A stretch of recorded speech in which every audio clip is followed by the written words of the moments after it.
অসহায় টুনি। তার ঘর বাড়ি পরিবার বলতে কিচ্ছুটি ছিল না। কি পোড়া কপাল আমার, একটা যে ঘর নেই, যে ঘরে গিয়ে এই বৃষ্টির দিনে একটু বিশ্রাম করব। সে বৃষ্টিতে ভিজে ভিজে আমার নদীর পাড়ে বসে থাকতে হচ্ছে। সেই ছোট্টবেলা থেকে এতিমের মতো বড় হয়েছি। এতিমের মতো কেন? আমার তো কেউ নেই এই দুনিয়াতে, মা বাবা ভাই বোন, একা একা এদিকে ওদিকে মানুষের ঝাঁটা পিটে খেয়ে বড় হলাম। আচ্ছা, এখানে এত আলো কেন? আর একটা শাপলা ফুল হঠাৎ করে কোথায় থেকে এলো? তোমার কষ্টের কথা শুনে তোমাকে সাহায্য করতে এসেছি টুনি। তুমি অনেক ভালো, আমি চাই তুমি অনেক ভালো থাকো, তাই আমি তোমাকে একটা ঘর উপহার দিচ্ছি।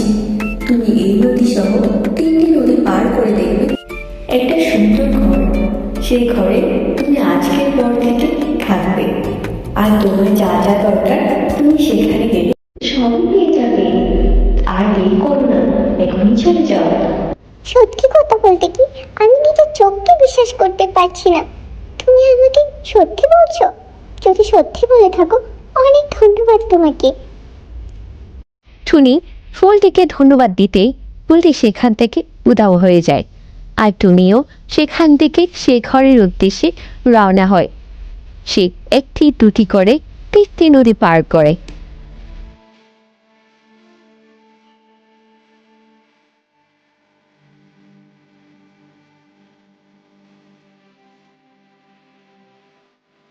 অবশেষে টুনি সে ঘরটি দেখতে পায়। এই ঘরটির কথাই বলেছে মনে হয়। এই ঘরটি অনেক সুন্দর, আমি অনেক খুশি হয়েছি। তোমার কাছে অনেক অনেক ধন্যবাদ পদ্মফুল। আমি তোমার কথা কখনো ভুলবো না। ছোট্টবেলা থেকে বাহিরে বাহিরে কাটিয়েছি, কখন একটি ঘরের ভেতরে আশ্রয় নিতে পারিনি। এই ঘরটা আজকে থেকে আমার। কত সুন্দর ঘর, ভেতরটাও অনেক সুন্দর। টুনি ঘরটি পেয়ে অনেক খুশি হয়েছিল। সে শোকে কাতর হয়ে সে সেখানে ঘুমিয়ে পড়ে।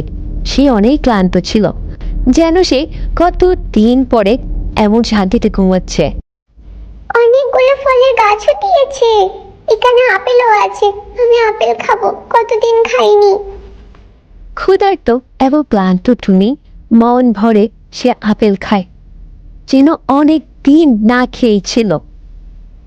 এরপরে টুনি চলে যায় তার বান্ধবীর বাড়িতে তার এই খুশির খবরটি দেওয়ার জন্য। এই রে, শরীরে জোর নেই মনে হয়। কি রে, কি লাগবে তোর? তুই তো আবার কয়েকদিন ছাড়া আমার কাছে আসিস না। কি লাগবে বল, কোনো দরকারে এসেছিস? তাড়াতাড়ি বল, আমার অনেক কাজ আছে। টুনির বান্ধবী টুকি টুনিকে যখন তখন অপমান করত, যা তা বলে তাকে ঘর থেকে তাড়িয়ে দিত। কখনো তার ঘরে আশ্রয় দেয়নি, কোনো খাবারও দেয়নি খেতে। তারপরেও কাকে অনেক আজে বাজে কথা শোনাতো। টুনি চুপ করে সবকিছু সহ্য করত, কারণ টুনি টুইকে অনেক ভালোবাসত। টুনি তার সাথে এই কয়দিন ঘটে যাওয়া ঘটনা সবই টুকিকে খুলে বলে। টুকি বিশ্বাস করতে চায় না। টুনি টুকিকে বলে, তুই যদি বিশ্বাস না করিস আমার সাথে গিয়ে দেখবি, চল।